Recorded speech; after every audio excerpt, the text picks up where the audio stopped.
want to introduce you to our next guest who founded a not-for-profit organization specializing in bringing change and transformation to the lives of women and the families in a multitude of ways. She recently released a book titled Escaping the Belly of the Beast, My Story of Survival, Overcoming Molestation, Rape, Physical, Mental, and Psychological Abuse. We welcome now author and CEO of Women in Transition, Patricia McKinney, to the show, and good to have you. Hi, how are you? Good. So I want to take a little time to talk a little bit about your book and your work, Belly of the Beast. Belly of the Beast. Yes, and so you were living in Absolutely. the belly of the beast. Yes. For how many years would you say? 15. Mm-hmm. 15 years. 15. In the belly. It progressed over time. Yeah, it started very young. I was raised in a two-parent home. My father was a military man, and my mother was she was single. She came from Plant City, Florida, moved to Hartford, Connecticut, and they got married.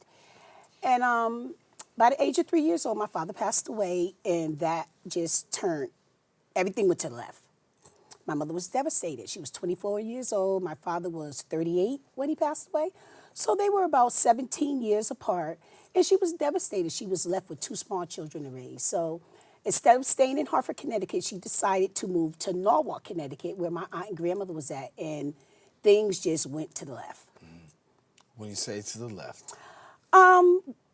Growing up in a two-parent home, even though I was 3 years old, we was in Catholic school. I went to Catholic schools, Catholic church, and we had the priest coming over. That was a good friend to my father. We had a very stable home. My father, his military connections, brought us to a place of diversity. All my friends were, Caucasian, Indian, I had just so many different friends. And when we moved to Norwalk, Connecticut, things changed. We stopped going to church. My mother pulled us out of Catholic schools, and we went right into public schools. And, like I said, my mother was hurt. So, she did what she had to do to survive. My father did leave her with a pension and Social Security for me and my brother. Mm-hmm. And, things just were very different. Right, you said you went into a path of darkness. Yes. So give us a little bit about what that darkness was, because you talk about it in the book, surviving, the rape and the molestation. Okay, at the age of 7 years old, we lived in a complex called Colonial Village, and a friend of the family, we would call Uncle Al, used to come over and help my mom around the house. And, I used to run around, 7 years old, playing with my doll babies, and he was trusted. He trusted. That was my Uncle Al. He came over on the weekends. He helped around the house. He did so many things. And one day, I was sitting down, and I was playing with my dolls, and he said, "Come give Uncle Al a kiss." And me, innocently, went over and gave Uncle Al a kiss, and that's when it started. He sat me on his lap, and he began to fondle me, and that was the normal. Like, every time Uncle Al came over, I knew what to do. I ran to Uncle Al, jumped in his lap, and he just had his way. At what point did you recognize something was wrong? I didn't at first. I don't think people realize when you're young, you just think it's normal. This is my uncle. He came over. He brought us candy. He took us for rides, me and my brother, my mother, my aunt. So it was normal. I thought it was normal to me. And people really don't understand at that age.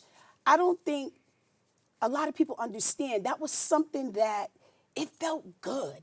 And I think a lot of times we get away from that. We like, what's going on? No, I was looking forward to that. Like, every time he came over, and then one day he just stopped coming. Just stopped coming out of nowhere. So there comes a point of realization, the point that you come to yourself, right? Yes. And then you say, I've got to deal with this. Walk me through dealing with that, because after you come to the realization that something is grossly wrong, how do you deal with that? You go deeper into the belly, because after 7, my life began to change. Now, even though I'm 7, I'm like, feeling real grown. I'm like, I've been touched, I've been violated. So by the age of 10, I started smoking cigarettes, I was drinking. And by the age of 13, I was raped. I was raped by a guy, and it was just crazy how it happened. I was out of town. At that age, boy crazy, and I jumped on the train and went to another city to go to a mall and meet another guy. And when I got there, things happened. I broke my virginity. And on the way home, I said, you know what? I'm going to get a ride. And this guy pulled over. He asked me, did I want to ride? But when I first got there, I seen him. And he asked me, did I want to ride? And I was like, no. And on the way home, later on that evening, I seen him. And he asked me, did I want to ride? And in my head, yeah, let me get a ride. And I'm thinking, I'm going to get a ride, get to the train station and get home because my mother didn't know where I was at. So when I got in the car, I knew immediately something was wrong. So I told him, he said, where you going? I said, I'm going to the train station. And when it was time to take that right, he took a left. And I asked him where he was going. And he was like, shut up. Just shut your mouth. And I'm like grabbing onto the car and he's like going real fast. And before I know it, we was in this back parking lot. And he told me to take my clothes off and I refused and he punched me in my face. And he said, what did I say? And I started crying. He was like, he didn't care about that. He punched me in my face again. Now I'm 13. I'm still a baby. And he took my clothes off. And it was just horrible for like maybe 35 minutes, nonstop. So you talk about the belly of the beast. You have this horrific experience, Yes. but then you take it and you grow from it and you form this foundation. Yes. And now you're out here and you're educating people. Yes. And so talk to me about this part on the other side and how you're using those experiences to really speak to other people. Well, we're in a time now where a lot of things is happening in society. A lot of women been raped, they've been molested. And when it was time for me to write my book, I didn't know that all these things was going to happen in our world. And Women in Transition is a 501c3 private foundation. I'm not a nonprofit. I'm a private foundation where I specialize in rebuilding families, women, and youth one at a time. I had an office right here in the Bronx on 391 East, 149th Street for 3.5 years. And I went into the projects here. And I really, really cater to a lot of youth and their mothers because they've been through a lot of things. And, a lot of us are afraid to speak out. So what I do, I go in and I set the atmosphere and make it pleasant, and begin to share my story and my life. I also go into the prisons and share my story, and people open up. They, a lot of times we are afraid to talk about our experiences by being judged, and then in families it's taboo. What happens in the family stays in the family, and nobody want to talk about it. And as a result, we just live our life dysfunctional. And a lot of people can go to work every day. They can, do whatever they need to do every day, but they're dysfunctional.